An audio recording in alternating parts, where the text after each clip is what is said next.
Just opened this chest freezer.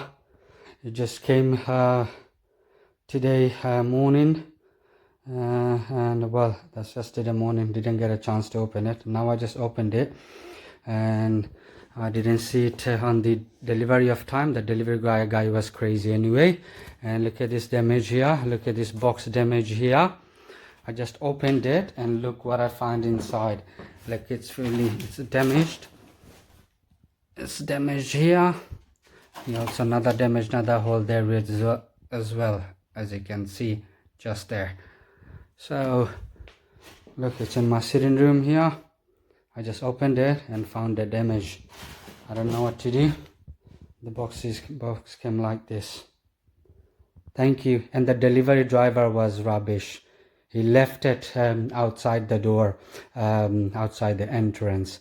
I had to force him to help me bring it up. He didn't even deliver it to my door. It was rubbish. Okay, I received my freezer and it's okay. It's cold. It's doing everything it's supposed to do. But I noticed this place is dent. Noticed a dent there. It went in. So yeah, you can see it. But apart from that, everything else is okay. It's okay. It's fine. It's cold. It's okay.